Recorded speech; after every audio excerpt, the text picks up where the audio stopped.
Bueno, Yo, buenos días, Gonzalo. Gracias por estar con nosotros. Gracias también al Servicio de Oncología.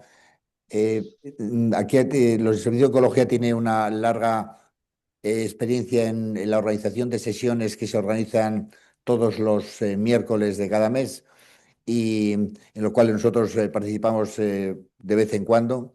Y luego, por otra parte, nosotros tenemos una sesión interhospitalaria que hacemos con distintos grupos nacionales y en el día de hoy lo que hemos hecho ha sido integrarla.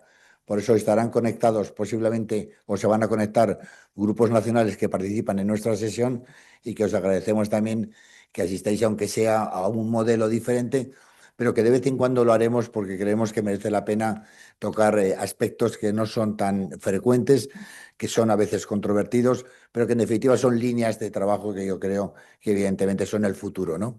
Bueno, el doctor Gonzalo Sapisochín es un cirujano español, es un cirujano madrileño que se formó aquí en la Complutense, que hizo la residencia en el Valle de Hebrón, Hospital Valle de Hebrón de Barcelona, que después consiguió una fellowship en el Hospital de Toronto, en la Universidad de Toronto, y que allí ha estado hasta el mes de julio, me estaba diciendo hace un ratito, donde se incorporó como responsable del servicio de cirugía del propio hospital donde hizo la residencia.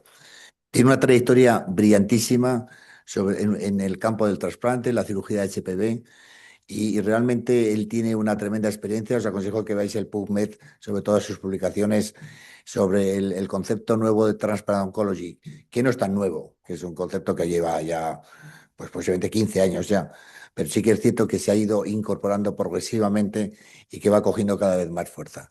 Bueno, Gonzalo, que muchísimas gracias por estar con nosotros y que te agradecemos de verdad que hayas hecho el esfuerzo sabiendo que has estado de baja estos días.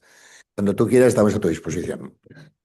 bueno, pues muchísimas gracias por la introducción. Evidentemente un placer estar aquí y estar de vuelta en España y poder compartir con vosotros pues algunos conceptos, ¿no? En los próximos 40 minutos, un poco unos conceptos sobre el Transplant Oncology centrados sobre todo en dos temas, como decía el doctor Vicente, bastante controvertidos, pero muy en auge, que es el trasplante por metástasis de cáncer colorectal y por colangiocarcinoma. Estos son mis conflictos de interés.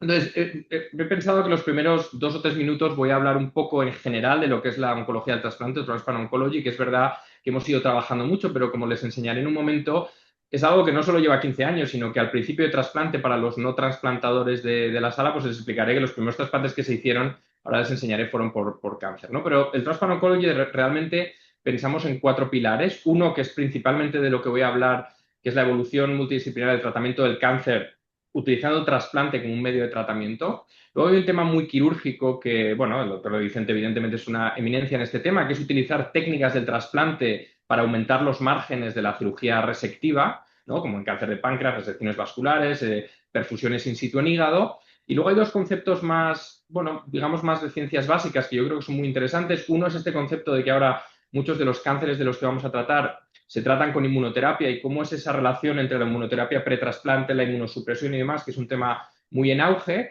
Y finalmente, y esto siempre, yo que he hecho bastantes, cuando estaba en Toronto, muchos estudios de cáncer de genética, realmente un explante hepático es un material increíble para hacer estudios genéticos, por ejemplo, en un paciente con 20 metástasis hepáticas, bueno, para hacer, bueno, entender un poco la evolución genética de las diferentes metástasis. Y como les decía, Tom Starzl, que fue el pionero en el trasplante hepático a nivel mundial, como pueden ver en la diapositiva a la derecha o en el cuadro a la derecha, los primeros 6 o 7 trasplantes que se hicieron, esto en los años 60, eran por cáncer, es decir, cáncer colorectal, colangiocarcinoma, metástasis, etcétera. Los resultados fueron muy malos, ya no por el cáncer, sino porque los pacientes no sobrevivían y esto se dejó de hacer, ¿no? ¿Y por qué esto, bueno, ha dado un vuelco, como decía el doctor Vicente, en los últimos 15 años? Bueno, el trasplante realmente hoy en día es un tratamiento, una cirugía bastante segura o muy segura, con una mortalidad perioperatoria bastante baja.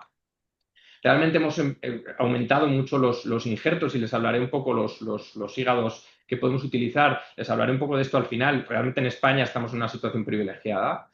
Nos da menos miedo la inmunosupresión en los pacientes, nos da menos miedo el rechazo, digamos, ¿no? Entonces podemos minimizar mucho la inmunosupresión en algunos pacientes, como les decía, y como saben los oncólogos y oncólogas en la sala, que realmente el tratamiento sistémico de estos cánceres ha cambiado muchísimo en los últimos 15 años y además la hepatitis C ya no es un problema, especialmente en España y en muchos sitios, con lo cual aquellos pacientes que requerían un trasplante por una cirrosis decompensada existen cada vez menos y, por tanto, hay hígados para utilizar en otras indicaciones. Hay una serie de conceptos generales en la oncología de trasplante que son importantes, ¿no? Realmente, lo único que estamos haciendo aquí, digamos, es una hepatectomía total, ¿no? Completa para aumentar, digamos, este tratamiento de oncología quirúrgica para resecar el tumor, ¿no? Y realmente esto no es para todos los pacientes, esto es para los pacientes que no tienen metástasis, evidentemente, fuera del hígado, en la mayoría de los casos. Realmente los pacientes los vamos a seleccionar con tratamientos neoadyuvantes con una respuesta de algún tipo, y esto no es para todos los pacientes, evidentemente. Aquí tiene que haber unos criterios de inclusión y unos criterios de inclusión mínimos para garantizar unos resultados. Y finalmente, y una cosa que es importante es que, aunque sí ha habido estudios randomizados y les enseñaré algunos, evidentemente, con números limitados de pacientes, pensar en grandes estudios randomizados como se hacen en oncología con fármacos en este contexto es complejo, ¿no? Y finalmente, como muchos de estos tratamientos o muchas de estas disciplinas, pues realmente son equipos multidisciplinares muy amplios. Dos palabras simplemente sobre el carcinoma hepatocelular, que es el carcinoma que más trasplantamos dentro de la oncología del trasplante, ya para indicarles que en muchos centros, incluido aquí Vallebron, y estos son datos de Toronto, el 30, 40, en algunos centros el 50% de los pacientes que se trasplantan hoy en día son por cáncer y son principalmente, evidentemente, por carcinoma hepatocelular, que era una indicación que en el pasado era muy restrictiva y demás, y ahora hemos podido demostrar, y esto es una publicación que se hizo en el Journal of Clinical Oncology el año pasado, que ahora tenemos medianas de supervivencia por trasplante por hepatocarcinoma que superan los 12 años. Y esto es importante, medianas de supervivencia por encima de los 12 años, insisto, en hepatocarcinoma. Voy a empezar centrándome en el trasplante por metástasis colorectales. Y he pensado que lo primero que voy a hacer, y espero que el vídeo este del TAC funcione, es explicarle un poco la población de la que estamos hablando. Esto es una paciente, bueno, que yo manejé en Toronto, y que todavía está bien, y ahora les enseñaré durante el resto de la presentación cómo está. Como pueden ver, 37 años, diagnosticada durante el embarazo, un cáncer sigmoide, KRAS y BRAF wild-type, con un microsatélite estable, con mucho volumen de metástasis hepáticas, como pueden ver a la izquierda de la pantalla, con un C alta. Esta paciente empezó tratamiento sistémico, como toca, y además un programa de infusión arterial de quimioterapia. 20 meses después la veo yo en consultas con el TAC de la derecha, donde pueden ver que evidentemente ha tenido una respuesta espectacular y hay muchas, bueno, missing metástasis, ¿no? Y yo creo que este es un concepto importante. En este sentido, como sabemos, el único tratamiento potencialmente curativo, ¿no?, del estadio 4 con metástasis colorectales únicas es la resección tanto del primario y de las metástasis, por supuesto, con quimioterapia perioperatoria.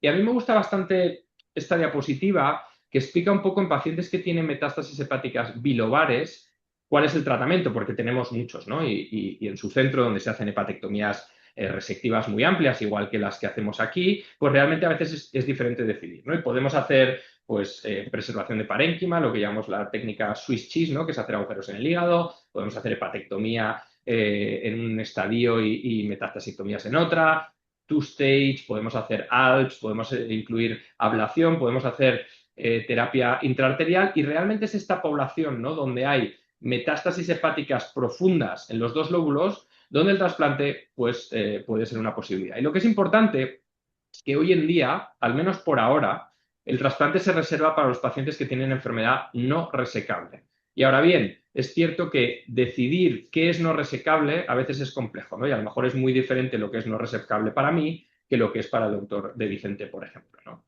Y otro concepto importante para todo de lo que vamos a hablar, y este es un estudio de Lancet Oncology de hace unos años, es que realmente en cáncer colorectal ahora sabemos que lo que tenemos que medir, como en otros muchos cánceres, no es el recurrence free survival, sino que es la sobrevivencia global, porque realmente hemos conseguido en el cáncer colorectal que podemos tratar y retratar, aunque vaya recidivando, pero realmente el outcome importante es la supervivencia global. Y otro concepto que yo pienso que es muy importante, yendo acorde a lo que les enseñaba anteriormente en este caso, es el concepto de la respuesta patológica completa y la respuesta total, ¿no?, y estas missing metástasis en el hígado. Yo creo que, aunque este estudio es antiguo, yo creo que todavía permanece como probablemente el estudio más importante, donde realmente solo el 4% de las metástasis que desaparecen tiene una respuesta patológica completa, que es diferente a la radiológica, y por supuesto en esos pacientes que sí que tenían una respuesta patológica completa, la evolución y la supervivencia era mucho mejor que los que no, pero hay que recordar que esta población, aquellos que realmente concuerda una respuesta radiológica, una respuesta patológica, es bastante baja.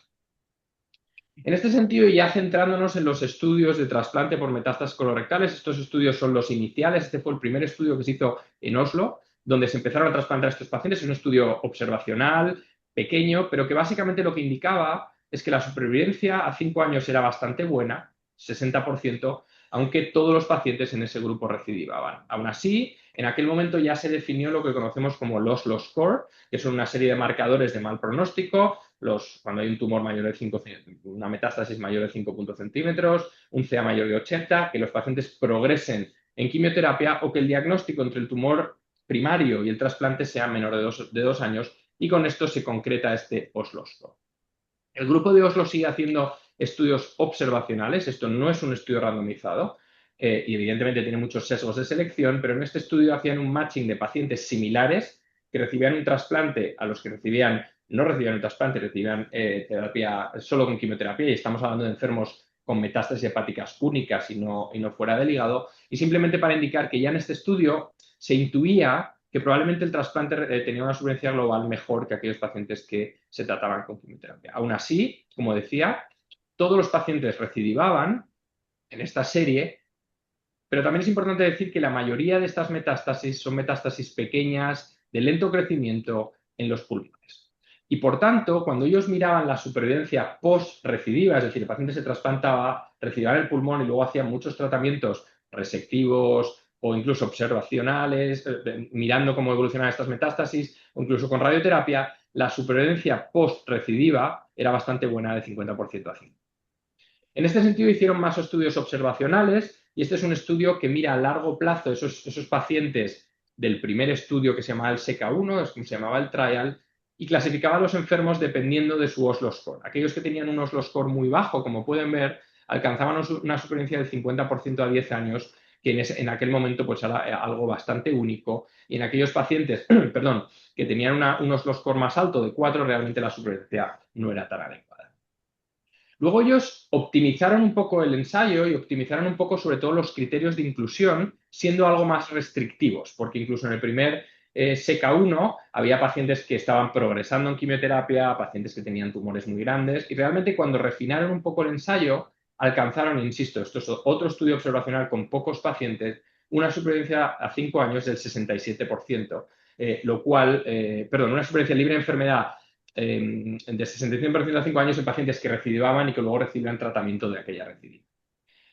Volviendo y siguiendo a los estudios observacionales, antes de ir a los estudios randomizados o al estudio randomizado, realmente ellos luego siguieron publicando más de sus series, miraron la supervivencia a largo plazo de 61 pacientes trasplantados, y esto simplemente para indicarles que la mediana de supervivencia de todos los pacientes era de 60 meses, lo cual pues ya era, insisto, bastante sorprendente. Y cuando uno miraba básicamente los enfermos más seleccionados, los que realmente trasplantamos ahora, realmente la mediana de supervivencia era de 90 meses. Es decir, que esto ya pues, nos indicaba que había un grupo de pacientes muy seleccionado, y yo creo que esto es muy importante, que realmente podían tener una supervivencia a largo plazo muy larga. Realmente lo que ha cambiado todo es este estudio, ¿no? Y este estudio se presentó en ASCO. De hecho, yo pues tuve la suerte de estar presente cuando se presentó, lo cual fue una cosa muy bonita, ver a un cirujano presentar en ASCO un estudio randomizado. Este es el TransMed Trial, donde se randomizaban pacientes con metástasis hepáticas no resecables a recibir quimioterapia primero, y si respondían, recibir un trasplante hepático o continuar con quimioterapia.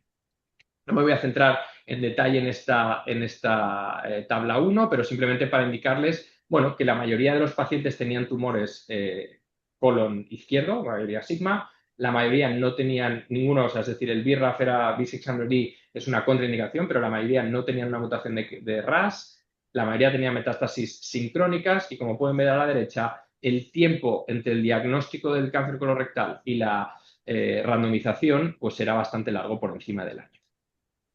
Yo creo que los resultados de este estudio, que me imagino que muchos conocen, yo creo que son, bueno, no sorprendentes, pero sí muy llamativos. y muy esperanzadores, donde pueden ver que el hazard ratio es de 0,37 a favor del trasplante hepático en comparación con la quimioterapia, tanto en la intención de tratamiento como en aquellos que se acababan trasplante. Como pueden ver, la recidiva libre de enfermedad también era a favor de los pacientes que recibían quimioterapia y un trasplante hepático que aquellos que recibían y continuaban solo con quimioterapia con un hazard ratio de 0,30.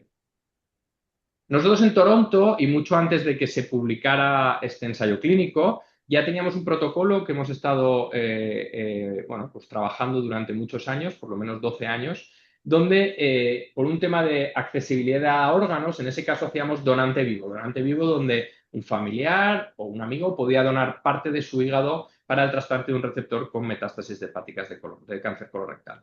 Este es más o menos el protocolo y ahora les enseñaré los criterios de inclusión. Si los pacientes los veíamos en consultas con un tumor primario in situ, los tratábamos primero con quimioterapia sistémica y si respondía durante 3 meses, entonces ya íbamos y operábamos el tumor primario, lo cual es un tema algo controvertido. Si el primario ya estaba resecado, seguían con quimioterapia mientras hacíamos todo el assessment, tanto del receptor, que era el primero que, bueno, pues hacíamos un clearance a trasplante, y luego del donante. En todos los pacientes, nosotros hacíamos una laparotomía exploradora o una laparoscopia o de forma robótica para sacar algunos ganglios portales. Pues sabemos que los ganglios portales tienen un pronóstico muy malo si son positivos, y si eran negativos, 7 días después hacíamos el trasplante. Y los criterios de inclusión y exclusión son los generales, que les explico aquí, pero son los que sabemos de todos los ensayos, es decir, pacientes que tienen enfermedad hepática no resecable y solo hepática. El primario tiene que estar resecado al menos 6 meses antes del trasplante, no pueden tener invasión vascular, aunque esto es raro, tienen que estar estables en quimioterapia o en tratamientos sistémicos al menos 6 meses, y los principales criterios de exclusión es si están progresando en quimioterapia, si tienen metástasis fuera del hígado y si tienen una mutación del BRAF V600D. Una cosa interesante, y este es un estudio un poco antiguo del principio bueno, de nuestro estudio, pero esto yo creo que les da un concepto importante. Estos son todos los pacientes que nosotros vimos en aquel momento. Habíamos visto 106 y realmente esto se empieza a reducir mucho y en aquel momento habíamos trasplantado 7 y teníamos 9 que estaban en workup para trasplante. Yo creo que lo que es importante de este estudio, ahora les enseñaré en esa diapositiva, que habían pacientes que nos mandaban a nosotros de todo Canadá, donde algunos nosotros los veíamos en consultas, los presentábamos en comité y decíamos, bueno, pues nosotros pensamos que lo podemos resecar. Eran pacientes que se habían considerado irresecables en otros centros, que nosotros pensábamos que podíamos hacer una resección amplia, bueno, una resección en 2 estadios y demás. Y bueno, lo que hicimos es analizar los resultados de esos pacientes comparándonos con los que trasplantamos. Insisto, observacional, muy pocos pacientes, pero yo creo que este estudio manda un mensaje importante. Es decir, aquellos pacientes donde se hacen resecciones extremas, es decir, pacientes que se habían determinado no reseclables en otro centro, como pueden ver en la derecha, el riesgo de que recidiven es altísimo porque probablemente si nosotros estamos viendo 15 metástasis, el paciente probablemente tiene 20 o 40. Y sin embargo, cuando hacíamos una hepatectomía total y un trasplante, realmente los resultados eran mucho mejores. Insisto, pocos pacientes, pero sí que un concepto, desde mi punto de vista, muy importante. Esta es una tabla muy engorrosa, simplemente enseñarles que en aquel momento habíamos hecho 22 donantes vivos para trasplante de metástasis colorectales y que realmente los resultados, que se los resumo aquí, 23 pacientes. Bueno, realmente lo que fue ocurriendo es que al principio trasplantábamos muy poco, durante los años cada vez trasplantamos más. En el momento del trasplante, en muchas ocasiones se hacía un TAC o un PET que no veía enfermedad en el hígado, pero todos tenían enfermedad en el explante. Y esto es un resumen y este es el explante del hígado de la paciente que les enseñé al principio, que parecía que casi iba a ser trasplante.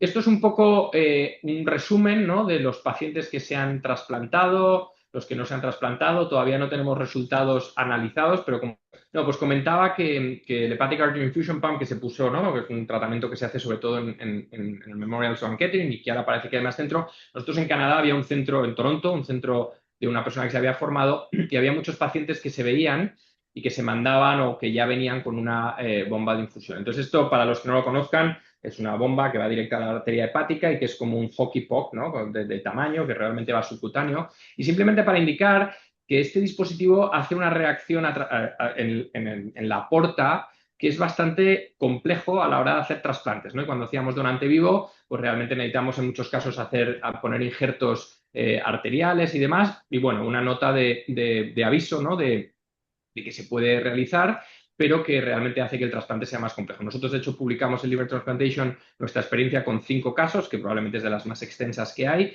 y bueno, pues indicando que es algo que se puede hacer, pero que realmente necesita una preparación bueno, exhaustiva, ¿no? Para pensar muy bien cómo hacer estos trasplantes. Voy a ir pasando esto un poco más rápido.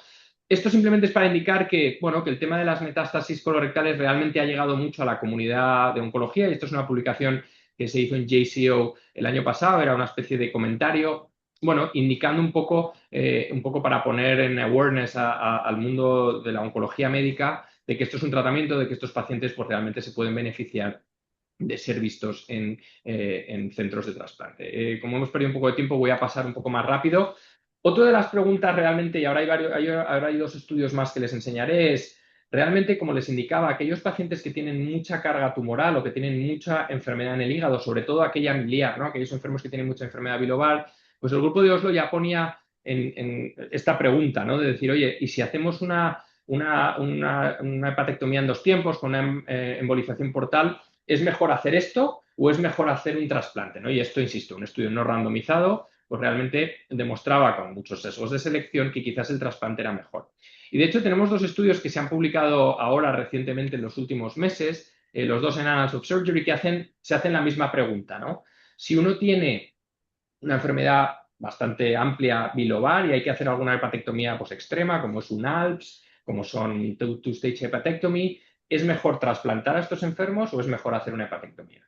E insisto, estudios no randomizados, con sesgos de selección, pero realmente da la sensación que si uno hace una hepatectomía total en estos enfermos que tienen mucho volumen tumoral, evidentemente no estamos hablando de que ahora hay que trasplantar a todos los enfermos, ni mucho menos, pero pacientes que tienen, bueno, pues no les sé decir, un número determinado de metástasis, quizás el trasplante ofrezca una mejor supervivencia, y esto es realmente muy controvertido en este. En resumen, sobre el trasplante de metástasis colorectales, bueno, yo creo que ahora cada vez más está siendo una indicación aceptada a nivel global. Ahora tenemos un estudio randomizado, controlado, aleatorizado, que es positivo. Bueno, si esto ha cambiado la práctica o no, pues es algo que cada uno tiene que decidir en cada centro. Todavía hay varios ensayos en marcha y realmente esto es lo que va a determinar el futuro. Y bueno, yo creo que lo que nos queda aún es realmente encontrar algún biomarcador más allá de los criterios clínicos para seleccionar los pacientes de una manera más adecuada. Con esto voy a pasar al trasplante por colangiocarcinoma y hablaré sobre todo del colangiocarcinoma intrahepático, que creo que hay bastante investigación que está ocurriendo, y luego hablaré un poquito del colangiocarcinoma ileal. En este sentido, y si tienen interés, estas son las guías clínicas de la ISEL y la ILCA sobre el trasplante por colangiocarcinoma en lo que participamos, y que hace un resumen bastante bueno en esta imagen, y esto es del colangiocarcinoma intrahepático. Es decir, todos sabemos que si uno tiene un paciente tiene un colangiocarcinoma intrahepático resecable, el tratamiento de elección es la cirugía, si es único, y el tratamiento es una hepatectomía con linfadenectomía portal.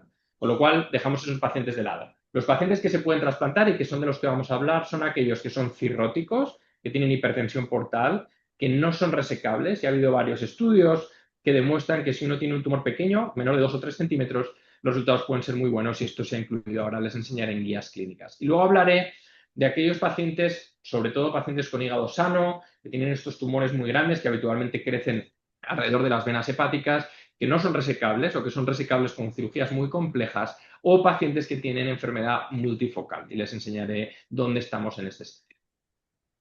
Ha habido muchos estudios que ya han demostrado que los pacientes cirróticos con tumores menores de 2 o 3 centímetros realmente tienen unos resultados post-trasplante muy buenos, y esto ha hecho que estos pacientes ahora ya se incluyan en las guías clínicas como potenciales tratamientos a un trasplante. Y estos son pacientes cirróticos con hipertensión portal, que no se pueden resecar y que tienen tumores únicos menores a 2 o 3 centímetros. Esto incluso ha llegado a las guías americanas y a digamos, a darles criterios de trasplante en Estados Unidos, y estos son un poco los criterios para dar, digamos, puntos en un sistema donde los pacientes obtienen puntos para recibir un injerto hepático. Voy a, insisto, pasar esto, con lo cual sabemos que los pacientes cirróticos con hipertensión portal no resecables con tumores únicos menores a 2 o 3 centímetros realmente se les puede ofrecer un trasplante y esto es así en Estados Unidos y es igual aquí en España. Yéndonos a un tema más complejo, que son aquellos que les decía, pacientes con tumores grandes, tumores multifocales, habitualmente en hígado sano. El primer estudio que tenemos es este estudio que se hizo, que es un estudio combinado de la MD Anderson, donde no se hace trasplante, pero evidentemente hay una oncología muy potente, y un centro en Houston, que es el Methodist. En este estudio lo que miraban eran pacientes con tumores no resecables, multifocales, grandes, que se trataron inicialmente con tratamiento sistémico, en aquel momento gemcitabina cisplatino, en muchos casos ya por los ensayos que se fueron publicando añadiendo inmunoterapia y en algunos con terapia dirigida. Y si estaban estables durante 6 meses sin enfermedad extrahepática, sin progresar, sin enfermedad ganglionar, entonces se les ofrecía un trasplante. En este primer estudio se presentaron 6 pacientes. Bueno, era un estudio observacional donde se decía esto se puede hacer y quizás los resultados no son tan malos. Este centro amplió en un estudio posterior y ahora ya han trasplantado más pacientes. Insisto, estudio no randomizado, estudio observacional, donde se miraban pacientes que se listaban para trasplante y finalmente en este estudio se habían trasplantado 18 pacientes y se habían dejado de trasplantar porque habían, por diferentes criterios, 14 pacientes de los que inicialmente eran candidatos a trasplante. En este sentido, y quiero insistir que esto no es un estudio randomizado, la supervivencia a 5 años de aquellos que fueron trasplantados era aproximadamente del 60%, con una recidiva libre de enfermedad del 52%, es decir, no ideal, pero indicando que estos pacientes podían tener un tratamiento mejor que el tratamiento sistémico solo, comparado con aquellos, insisto, que no se trasplantan.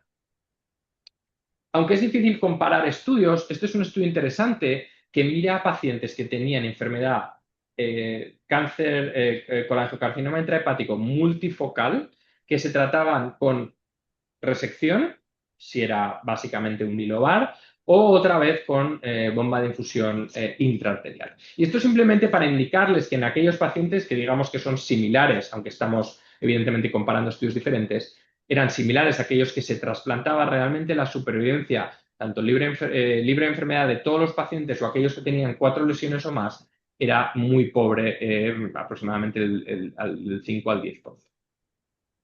Entonces, en Toronto, al igual que en otros centros, y ahora, como le decía el doctor De Vicente antes de empezar esta charla, y ahora lo estamos completando para aprobarlo aquí en los centros en Barcelona, teníamos un protocolo donde se miraban pacientes que tenían un colangiocarcinoma evidentemente biopsiado y confirmado, sin limitación de número y tamaño tumoral, sin enfermedad extrahepática, en aquel momento haciendo solo donantes vivos, tenían que estar estables con tratamiento sistémico, en aquel momento gemcitabina cisplatino y inmunoterapia, con respuesta radiológica, respuesta con una disminución del CA19 y en aquel momento se realizaba un donante vivo y esto es similar al ensayo Tesla que ahora les enseñaré que se realiza en Oslo.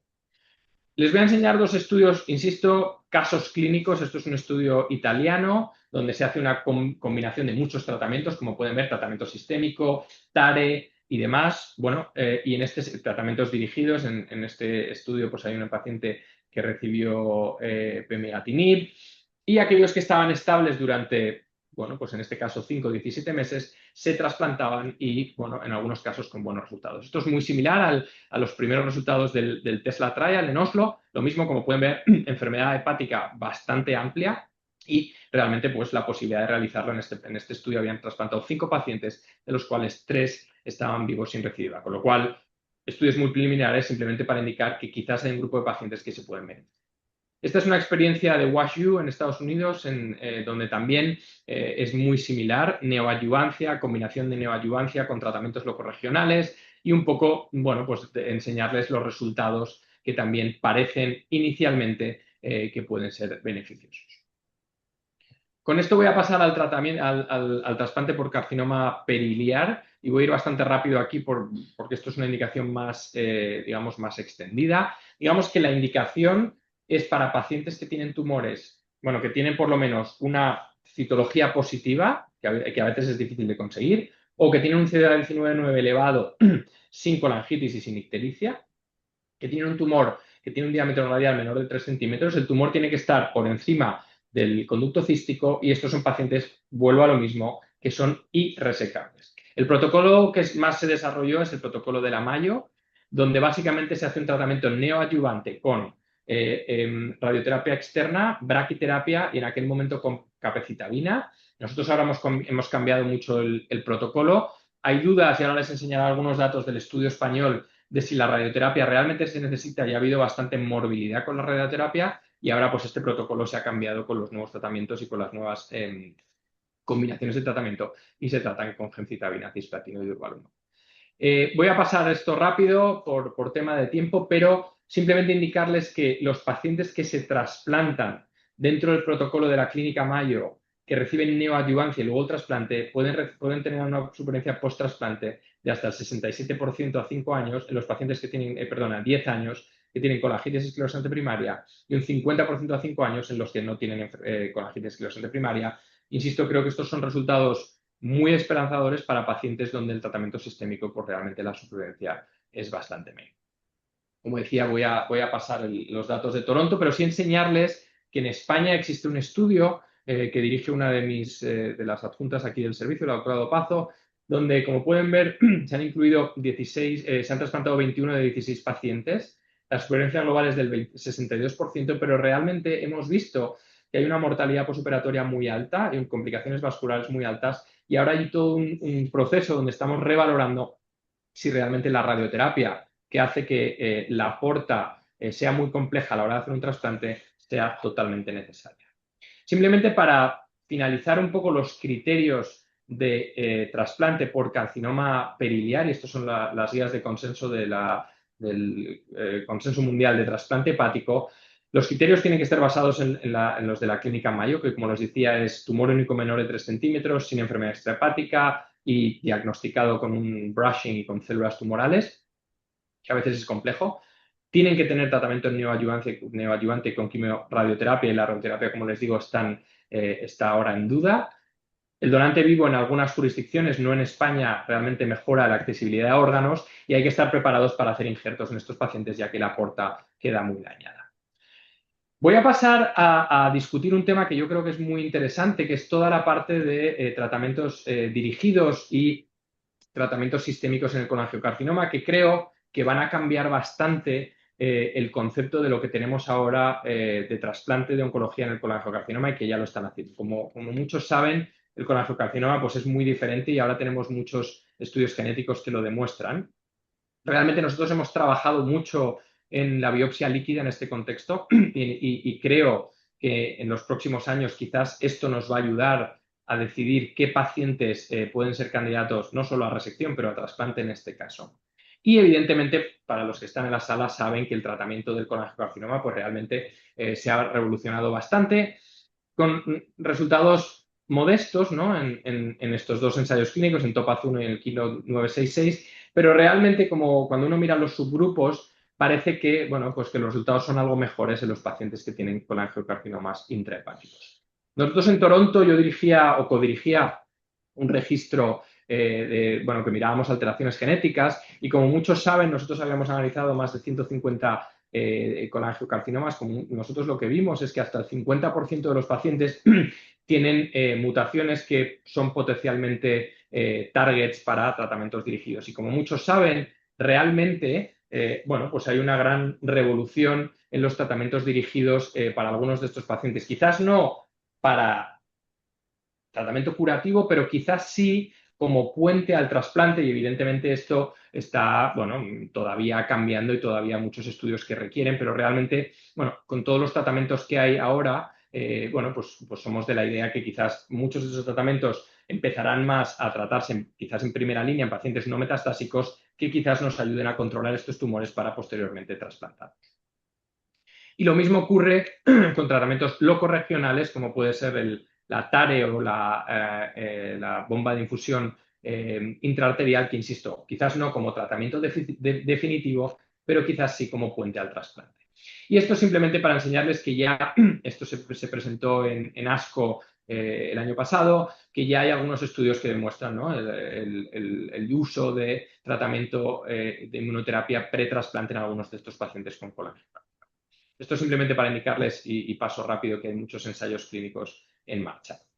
Un poco en resumen del colangiocarcinoma intrahepático, los pacientes con colangiocarcinoma intrahepático cirróticos que no son resecables realmente se pueden beneficiar del trasplante. Hay muchos estudios retrospectivos que ya lo demuestran y realmente esto se ha convertido en standard of care en muchos centros.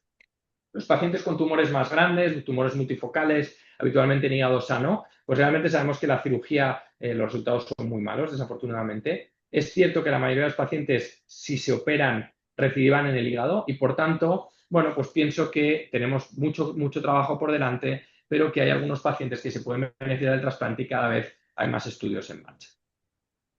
Necesitamos más datos, como decía, de ensayos clínicos. Quizás hay que hacer un enrichment de estos trials con alteraciones genéticas favorables. Tenemos que ver realmente cuántos pacientes de estos que se tratan con tratamientos sistémicos llegan a controlarse y llegan a potencialmente trasplantarse, pero realmente yo creo que lo que es interesante es que hay muchos tratamientos dirigidos y muchos tratamientos que quizás nos ayudan esto a controlar esa enfermedad local para luego ofrecerles un trasplante. En pacientes con angiocarcinoma periliar, realmente los que son irresecables dentro de los criterios de la clínica Mayo, como les indicaba, y con tratamiento neoadyuvante pueden tener unos resultados muy buenos. Aún así, los resultados de la Mayo no son fácilmente replicables, algunos se pueden resecar y el problema que encontramos es que cuando metemos a estos pacientes en este protocolo, muchos realmente no llegan porque o progresan o no responden bien al tratamiento. Dos diapositivas rápidas sobre, claro, esto todo resulta muy atractivo, pero siempre hay un problema, ¿no?, de acceso a órganos. Bueno, y realmente en España, y estos son datos ahora ya quizás un poco antiguos, perdón, realmente en España, pues quizás este problema no lo tenemos. Para los que estamos muy metidos en el trasplante, tuvimos una reunión en la ONT hace un par de meses, donde uno de los problemas que tenemos es que no se meten pacientes en lista. Es decir, hay menos pacientes en lista de los potenciales órganos que tenemos en España y esto creo que es una oportunidad muy buena que tenemos en España para hacer estudios en el campo de la oncología del trasplante. Además, ahora, como muchos de ustedes saben, tenemos muchas técnicas para utilizar muchos hígados y estos son algunos de mis fellows utilizando una máquina de perfusión normotérmica donde el hígado en vez de ponerse una batea con hielo se pone realmente en una perfusión normotérmica con sangre y los hígados pues se pueden utilizar hígados más marginales y también podemos hacer un poco el timing del trasplante. Para finalizar, decir que realmente las indicaciones oncológicas van a ser las indicaciones principales del trasplante hepático, pienso, en los próximos años. Y realmente creo que hay una oportunidad muy buena para hacer muchas colaboraciones principalmente con oncología, pero con otros ámbitos de la medicina para hacer colaboraciones muy interesantes. Y con esto agradecerles, este es mi equipo en Toronto y el equipo nuestro ahora actualmente, el Servicio de Cirugía del Hospital Vall-d'Hebron, y estaré encantado de contestar a cualquier pregunta y les agradezco otra vez la invitación a presentar. Muchísimas gracias.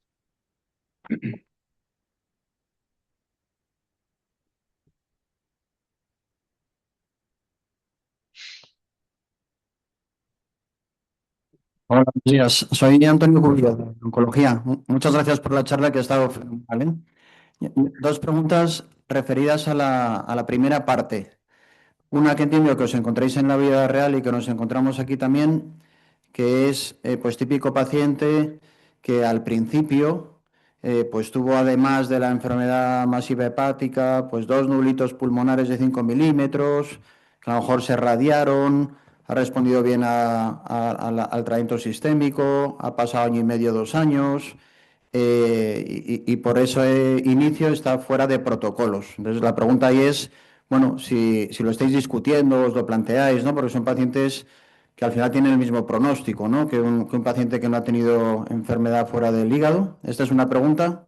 Y la otra, sobre todo también en cuanto a pacientes con cáncer de colon y enfermedad masiva hepática, cuando hablabas del marcador, pues como sabrás, vamos, el ADN circulante tumoral, tipo Signatera, ¿no? Pues igual puede ser marcador pronóstico tanto para pronóstico del trasplante antes de hacerlo como después, que entiendo que os lo habréis planteado seguro, ¿no? Muchas gracias. Nada, pues muchísimas gracias por las preguntas y son evidentemente súper buenas preguntas. Empezaré por la segunda, es decir, nosotros, de hecho, todos los pacientes que trasplantamos en Toronto, nosotros tenemos muestras y ahora vamos a hacer un análisis exactamente de esto. Desgraciadamente, estudios hay pocos en trasplante, evidentemente hay un estudio, ¿no?, en Nature muy bonito del tratamiento circulante de metástasis hepáticas y en resección, donde parece que es muy predictivo, y lo lógico es que fuera muy predictivo. Nosotros estamos siendo un poco cautos y quizás de momento lo hacemos para, digamos, para analizarlo, pero no lo utilizamos, digamos, como un biomarcador, pero yo pienso, porque creo que no tenemos la información y el trasplante, bueno, pues quizás es un poco diferente, pero lo lógico es que esto en los próximos años se utilice y hay muchos protocolos donde se utilizan. En cuanto a las metástasis hepáticas, es una pregunta muy difícil. Realmente, incluso en España, en la mayoría de los sitios donde se está haciendo esto, es dentro de protocolos, digamos, entre comillas, de investigación o protocolos prospectivos donde esos pacientes no se incluyen. Yo creo que todavía es pronto para lanzarnos a trasplantar a algunos de estos pacientes, aunque estoy totalmente de acuerdo que probablemente tengan el mismo pronóstico. Quizás hemos querido ir con pies de plomo, ¿no?, para no tener resultados negativos iniciales, poder demostrar que esto es una posibilidad y no tener recidivas precoces, pero realmente creo que en el futuro algunos de estos pacientes se podrán trasplantar. Yo creo que hoy en día es pronto, no porque no puedan tener los mismos resultados, sino porque todavía estamos en una época un poco inicial del trasplante por metástasis. Hola Gonzalo, soy Rafa Álvarez también de Oncología y yo tengo 3 preguntas. La primera de ellas es con respecto al trasplante hepático. Dado los resultados del TransMed, ¿por qué no se está haciendo trasplante ya de forma asistencial? Porque ya tendríamos evidencia como para poder hacerlo. Sería la primera en un contexto fuera de ensayo clínico. La segunda pregunta está en relación con los trasplantes en colangiocarcinoma, es decir, el tiempo que estáis esperando desde el diagnóstico, es decir, durante cuánto tiempo tiene que estar el paciente en adjuvancia, dado que estos pacientes tienen una progresión bastante más rápida que el cáncer de colon, donde estáis pidiendo 2 años. Y la tercera pregunta es si habéis, imagino, estudiado por qué los datos de la Mayo no son tan replicables. Es decir, dónde estamos fallando para no replicar esos datos o si esos datos son demasiado bonitos. Perfecto. Pues te contesto a las 3 preguntas. Yo creo que el tema de que esto se convierta en un tratamiento, digamos, asistencial fuera de protocolos, yo creo que cada vez queda menos. Yo creo que, bueno, pues insisto, ¿no? Yo creo que el mundo del trasplante a veces, bueno, implica pues muchísimos recursos, ¿no? Y se quiere ir un poco, digamos, de forma vulgar, con pies de plomo, ¿no? Y yo creo que ahora que tenemos un estudio randomizado, que hay un estudio en España, yo creo que esto se convertirá en un protocolo, una cosa, bueno, pues como decía, ¿no?, más estándar. Y realmente otra cosa que hemos demostrado que preocupaba mucho a los hepatólogos y hepatólogas es si esto iba a invadir las listas de espera, y ya hemos visto que no. O sea, que estos eran 2 temas un poco que quedaban un poco controvertidos, y yo creo que pronto se convertirán en protocolos asistenciales. Con respecto al tratamiento del colangiocarcinoma, estamos en plena discusión. Nosotros en Toronto teníamos un mínimo de 9 meses, pero es verdad que, como bien indicabas, siempre nos preocupa, ¿no?, que estos pacientes justo responden habitualmente 6-8 meses y luego dejan de responder. Y aquí, pues que estamos terminando el protocolo, pues estamos discutiendo entre 6 y 9 meses, pero digamos que eso sería lo que necesitaríamos de no adyuvancia en el colangiocarcinoma.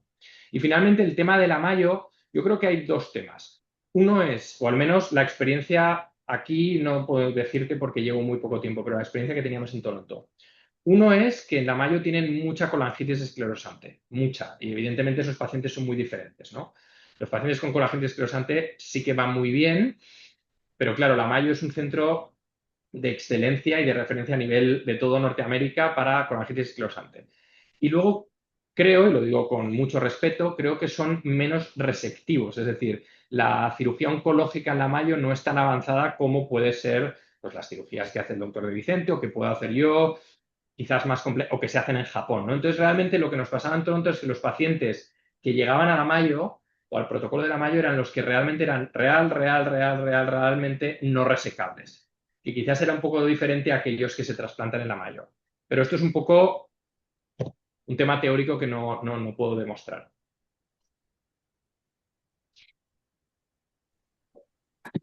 ¿Alguna pregunta de las personas que os habéis conectado? Hola. Sí, hola, Gonzalo, Emilio, soy Baltasar de Venga, Campo Grande, Valladolid. adelante. Sí, Gonzalo, primero, bueno, darte la enhorabuena por tu charla, que ha sido excelente, y por tu reciente plaza de jefe de servicio en Valdebrón. Pero luego, bienvenido a España de nuevo, y para mí, por diferentes motivos, como sabes, es un orgullo verte ahí. Mi pregunta iba, yo creo que has matizado ya un poco, pero es una reflexión que me llevo haciendo un tiempo. En las metástasis hepáticas, estos enfermos que tú bien has dicho, con metástasis hepática de cáncer colorectal, bilaterales, pequeñas, centrales, que le metemos en protocolos de quimioterapia, hacen una muy buena respuesta radiológica. A veces nos encontramos enfermos que siguen teniendo, por ejemplo, metástasis derecha y alguna periférica izquierda, y podemos hacer incluso resecciones en dos tiempos, como una hepatectomía derecha y una resección segmental izquierda, por ejemplo. Pero como tú bien has dicho, la respuesta patológica se ha demostrado en algunos estudios que completa es muy poca. Pero claro, siempre hemos dicho, esa sin metástasis hay que intentar resecarla, pero si tú el enfermo de entrada lo considerabas irresecable, cuando desaparecen las metástasis es poco probable que puedas hacer resecciones centrales en el lado contralateral, ¿no? Cuando hacemos esas cirugías en dos tiempos, muchas veces después recidivan. ¿Tú crees que deberíamos ser más proactivos en esos enfermos que vamos tan al límite en trasplantarlos y no hacer esas cirugías tan extremas?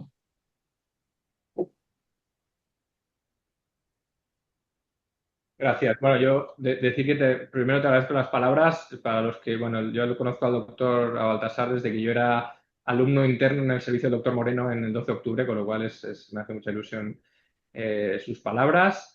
Bueno, yo creo que lo que he comentado brevemente en la presentación, es decir, yo creo que hay enfermos diferentes. Si uno tiene un enfermo que tiene 3 metástasis hepáticas que no son resecables por tamaño y que la quimio lo reduce y demás, yo creo que hay que operarlos. Esto lo tengo muy claro.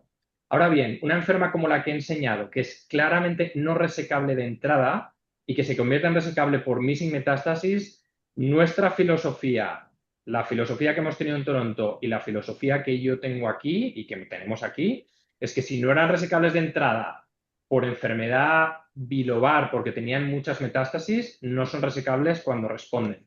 Y entiendo que esto es controvertido y es un tema bastante filosófico. Pero realmente, como dices, estos enfermos, a veces yo lo digo un poco de forma banal, ¿no? Según estás terminando la cirugía, ya están recidivando en el hígado. O sea, tienes enfermedad micrometastásica que no estás viendo y que van a recidivar. Otra cosa es que tú quieras operarlos, hasta que el trasplante sea, digamos, el último eslabón, que yo creo que no es una buena cosa. Ahora, yo creo que lo que pasa también es que muchos de estos enfermos no se ven en centros trasplantadores. Y ahí es donde, bueno, yo creo que tiene que haber un poco más un criterio de decir, oye, los centros no trasplantadores tienen que tenerle, bueno, no sé qué es, la generosidad quizás de entender cuáles son los resultados y mandarlos a un centro trasplantador que al menos puede valorar las dos opciones, ¿no? Y quizás esta sería mi respuesta, pero bueno, yo creo que a día de hoy esto es un tema muy a discutir, se discute en todos los congresos y esto es una opinión en este momento personal. Pero bueno, ahora ya empieza a haber estudios, ¿no? Ahora hay 2 estudios publicados en Annals este año que ya van por la misma línea.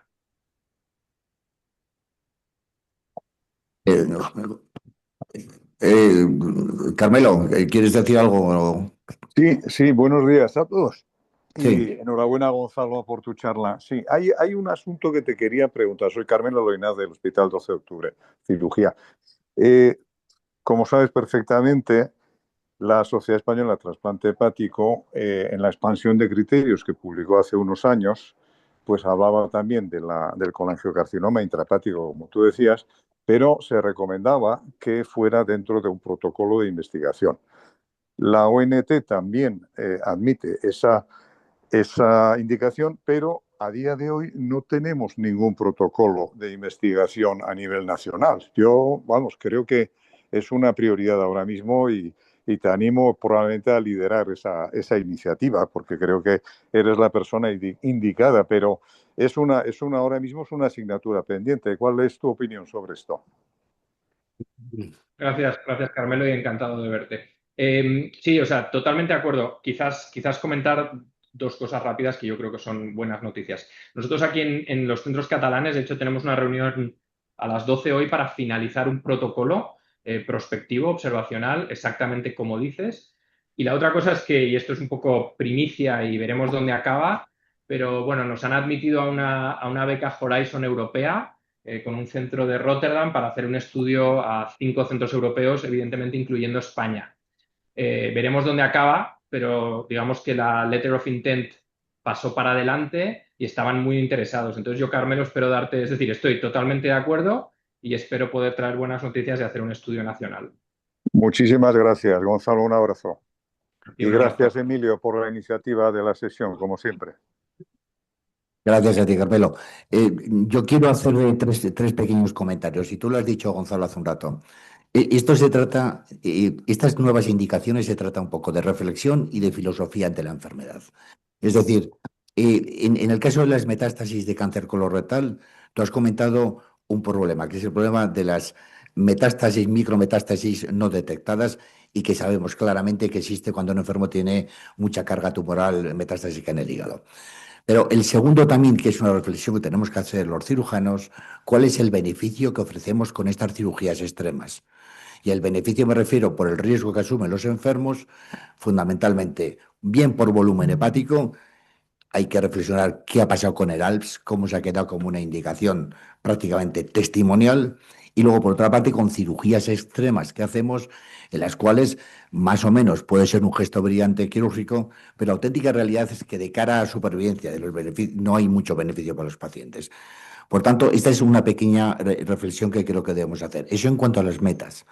Pero ¿qué pasa con el colagio? Con el colagio todavía este comentario desde el punto de vista quirúrgico todavía necesita más reflexión, porque un colangio tipo 4, en el cual las opciones quirúrgicas son limitadas y donde los resultados no son buenos, no son buenos en términos fundamentalmente de supervivencia y también de morbilidad, yo creo que requiere hacer esa reflexión que hacia dónde vamos los cirujanos haciendo un tipo de procedimientos técnicos en los cuales cuando no ha existido otra opción, lo hacíamos. Cuando existen otras opciones que cuadran más con las características de la enfermedad, yo creo que debemos de empezar a cambiar el chip. A mí me parece que este es un paso que me parece que es trascendental. De las dos indicaciones, a mí la que más me molesta a veces es la del colangio. La del colangio ha sido la hermana pobre de las indicaciones de la enfermedad tumoral en el trasplante. Y en el año 2004, todos los grupos nacionales publicamos, eran exactamente, me parece que eran 50 y tantos pacientes de indicaciones absolutamente heterogéneos, sin ningún tipo de criterio de selección, trasplantados por colángeos intrahepáticos e iliares. Y la supervivencia en ambos casos superaba a los 5 años el 50%. Es decir, que realmente parece que realmente es una realidad esto. El segundo tema que yo quería comentar es evidente que en unos años podremos seleccionar más los enfermos a los cuales de entrada se podrá ofrecer el trasplante. Pero ahora, en estos momentos, desde un punto de vista práctico, ¿qué dos tipos de enfermos se pueden beneficiar?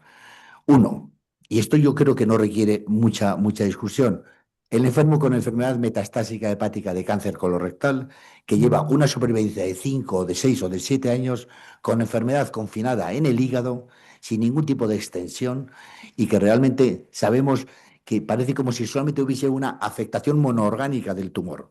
Yo creo que son enfermos en los cuales se puede beneficiar y hay argumentos para hacerlo. Y el segundo tipo de pacientes es el colangio tipo 4. El colangio tipo 4, yo creo personalmente que la única opción que tienen los enfermos, en pacientes seleccionados, por supuesto, sin extensión extrahepática, etcétera, son enfermos en los cuales ahí sí que se puede avanzar. Luego, dentro de unos años podremos seleccionar el paciente con 5 metástasis en los cuales se puede resecar, pero que por criterios moleculares puede pasar al trasplante. Ese es otro tema. Pero yo creo que esos dos escenarios que he puesto antes a mí me parecen que son indicaciones que se deben de tener encima de la mesa. El otro tema que quería hacer es un comentario acerca de las terapias puente. Es decir, las terapias puente de cara al trasplante, por ejemplo, en las metas o en el colágeno intrahepático, bueno, se ha hablado sobre todo en el primero sobre la terapia intraarterial, la colocación de bomba, que esto desde el eslogan que tienen lo llevan haciendo, ¿verdad?, desde hace un montón de años, ¿no? Nosotros hemos hecho 5 casos de perfusión de hígado aislado con tratamiento quimioterápico. Y a mí esto me parece que tiene mucha menor morbilidad para el paciente desde el punto de vista técnico y menos consecuencias de cara a un futuro trasplante. Esto antes, claro está, se hacía con cirugía abierta, No te pero escucho, con Emilio. técnicas de radiología vascular intervencionista son procedimientos que yo creo que se deben de potenciar. Problema, pues el problema es que no hay más que filtros para un solo fármaco, que es el melphalan asociado al TNF. Pero estoy convencido que si se desarrollasen más filtros, se podría hacer una terapia puente con tratamiento específico, solamente para la lesión intrahepática. Y esto, insisto, que no complicaría después el posterior trasplante. Bueno, estos son los comentarios que quería hacer bueno, yo agradecerte de verdad que primero que estés aquí en España, que estés con nosotros, que estaremos encantados en que cuando vengas a Madrid te enseñemos este proyecto, que es un proyecto tremendamente ilusionante y que por supuesto estamos a tu disposición para lo que podamos ser útiles. Pues nada, muchísimas gracias. Yo encantado de estar de vuelta en España y de trabajar con todos vosotros y estaré encantado de venir a conocer el hospital, que he oído cosas muy buenas. Así que no, agradeceros la invitación, Emilio. Muchísimas gracias. Muchísimas gracias, Gonzalo.